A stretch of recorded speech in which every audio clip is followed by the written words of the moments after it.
Bem-vindos de volta à terceira e última parte do Mercados em Ação. Como habitualmente, vamos começar pelo número da semana, que refere-se às emissões de dívida na primeira semana de 2023, que atingiram os 150 mil milhões de dólares, e estamos a falar tanto de dívida empresarial como de dívida pública. Portugal também contribuiu para este montante, colocando 3 mil milhões de euros numa emissão sindicada de obrigações a 15 anos, com uma taxa de juro de 3,6%. Em todo o mundo, o destaque, por exemplo, para Hong Kong, que realizou a sua primeira emissão de dívida de sempre, quase 6 mil milhões de dólares, enquanto o Credit Suisse também emitiu obrigações em dólares e libras. Marco, vamos olhar agora para a personalidade da semana. O que é que tens para nós? Sim, esta semana destaco Elon Musk, que poderá esta semana eventualmente entrar em cena de novo, porque como temos visto pelo comportamento da Tesla, tem havido aqui bastante pessimismo em relação à empresa, depois de toda aquela do ruído à volta do Twitter, que também castigou as ações da fabricante dos veículos elétricos.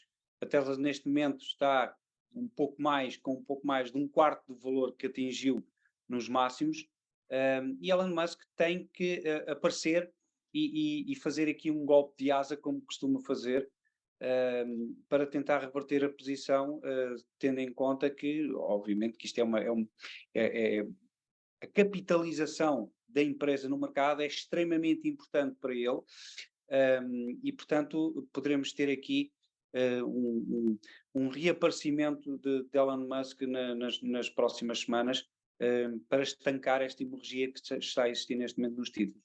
Obrigado, Marco. Pedro, aproveitando aqui a deixa do Marco Silva, como é que olhas aqui para a situação da Tesla, que é uma grande empresa muito promissora, mas que efetivamente, como se tem visto também pelas reações dos próprios acionistas da Tesla, que estão enfurecidos com Elon Musk e com o tempo despendido no Twitter, como é que olhas para esta aventura? Tem havido falta de atenção de Musk com a Tesla? Deveria haver maior atenção? Como é que deveria haver aqui um foco, um maior chip de Musk de novo na Tesla, que é aparentemente aqui uma fonte de crescimento para o futuro e uma empresa com grande futuro?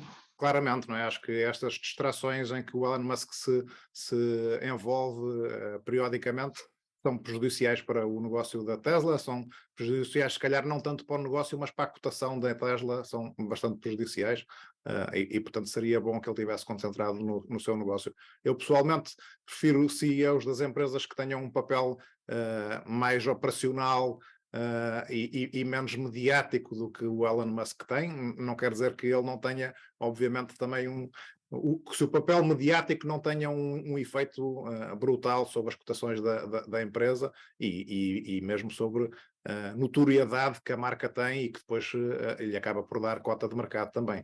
Mas sim, concordo que seria bastante melhor ele estar mais envolvido no negócio do dia-a-dia do que propriamente estar distraído noutros assuntos.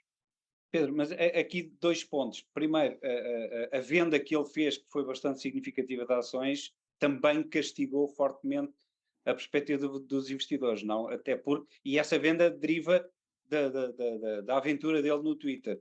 E a segunda eles apanhou um pouco, ou ele aprendeu um pouco daquilo que Steve Jobs fez, que era o mediatismo. E, aliás, foi Steve Jobs com o seu mediatismo que também trouxe a Apple depois à tona, não é? Será que ele irá ter o mesmo sucesso?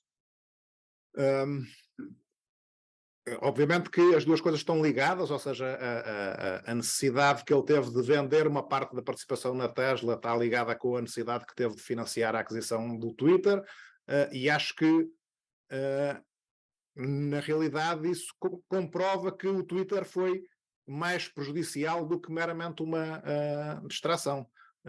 Eu estou convencido que se ele tivesse conseguido juridicamente livrar-se da oferta que fez sobre o Twitter, tinha-se livrado antes de ter que realizar a oferta propriamente dita, não é? Acabar por ter que lançar a OPA como lançou, e nesse cenário claramente estaríamos numa situação diferente do ponto de vista de cotações da Tesla e dessa reação que os acionistas têm com o Elon Musk neste momento. Isso não tenho dúvida nenhuma.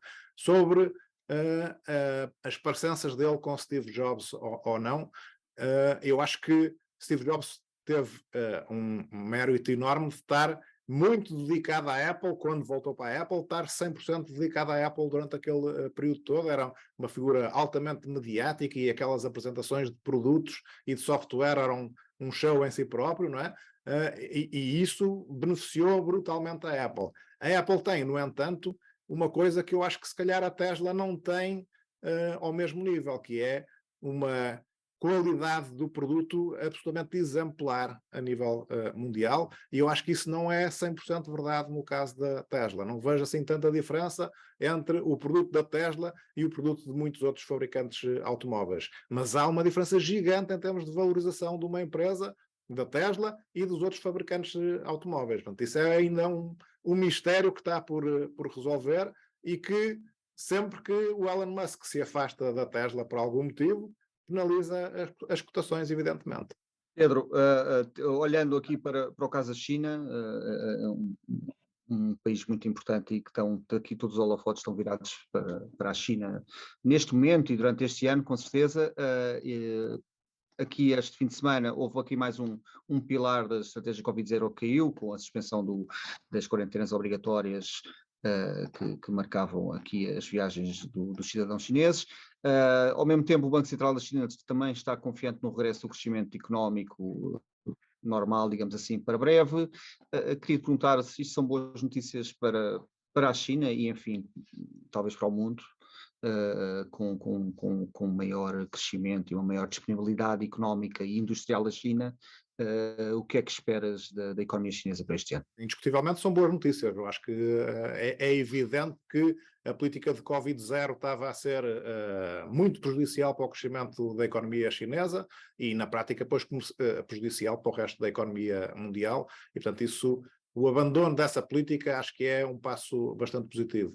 O abandono um bocado precipitado, como parece que está a acontecer, vamos ver que consequências é que traz no curto prazo, porque está a haver uma explosão de infecções na China, nós não sabemos, muito possivelmente, da história à metade, não é? E, portanto, o cenário no terreno é capaz de ser bastante mais problemático do que aquilo que nos é passado. E isso, obviamente, pode ter problemas de saúde pública, pode eventualmente até ter algum problema político na China, apesar da população estar claramente a favor do levantamento dessas restrições. Agora, se conseguimos ultrapassar esta fase de curto prazo com esta explosão de infecções e a população ganhar uma imunidade mais naturalmente e eventualmente aumentar o número de vacinações, etc., e a economia voltar a um ritmo normal, isso é um fator que é indiscutivelmente muito positivo para os mercados financeiros, para o mercado acionista chinês e para a economia mundial como um todo.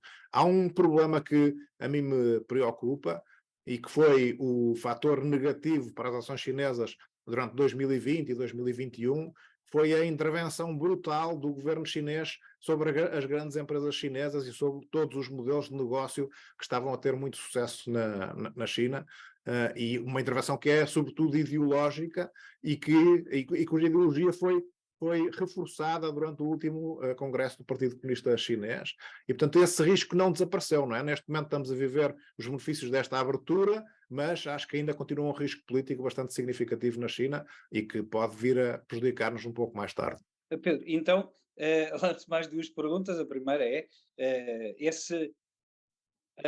o ressurgimento da economia chinesa poderá agudizar os receios com a inflação a nível global, tendo em conta que a China a crescer menos, desde logo no petróleo, mas não só, ameniza o crescimento da inflação. E isso poderá ser não direi um cisne negro, um evento cisne negro, mas poderá ser uma complicação para este ano. E a segunda é, existem ainda muitos receios e problemas relativamente à questão das empresas chinesas cotadas em Nova Iorque poderem fazer o delist.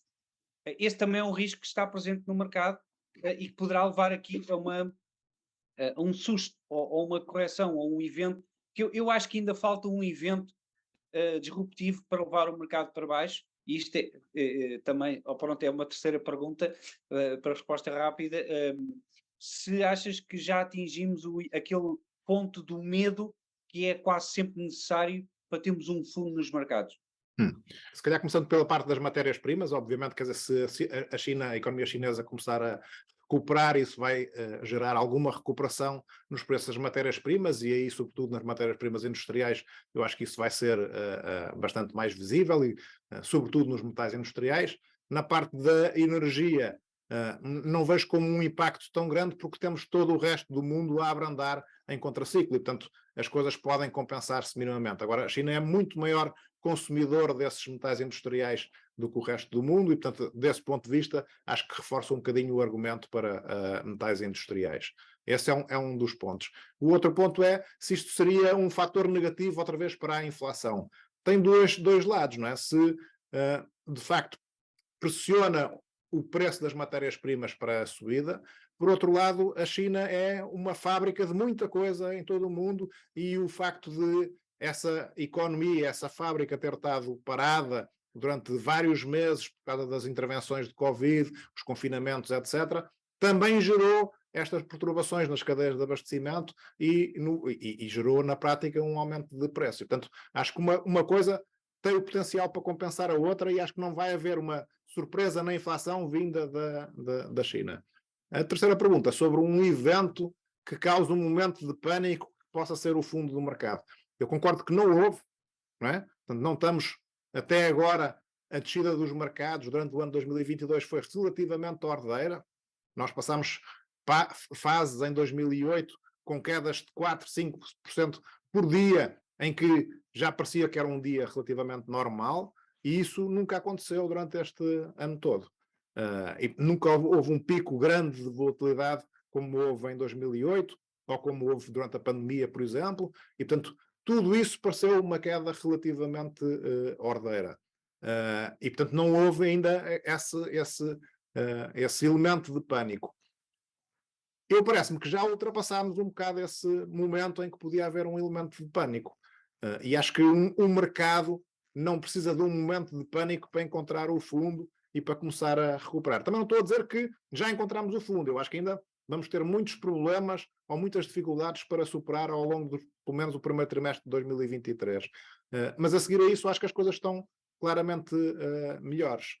E, portanto, não precisamos, eventualmente, de ter esse momento de pânico, de aparecer uma baleia branca a flutuar para os mercados encontrarem o fundo. Não sou assim tão sanguinário como isso. Pedro, obrigado por ter aceitado o nosso convite. Até uma próxima oportunidade. Obrigado, eu. Marco, vemos para a semana. Até para a semana. Veja este e outros programas no site e nas redes sociais do Jornal Económico. Ouça também a versão em podcast nas principais plataformas. Chegamos ao fim de mais um Mercados em Ação. Boa semana e bons negócios.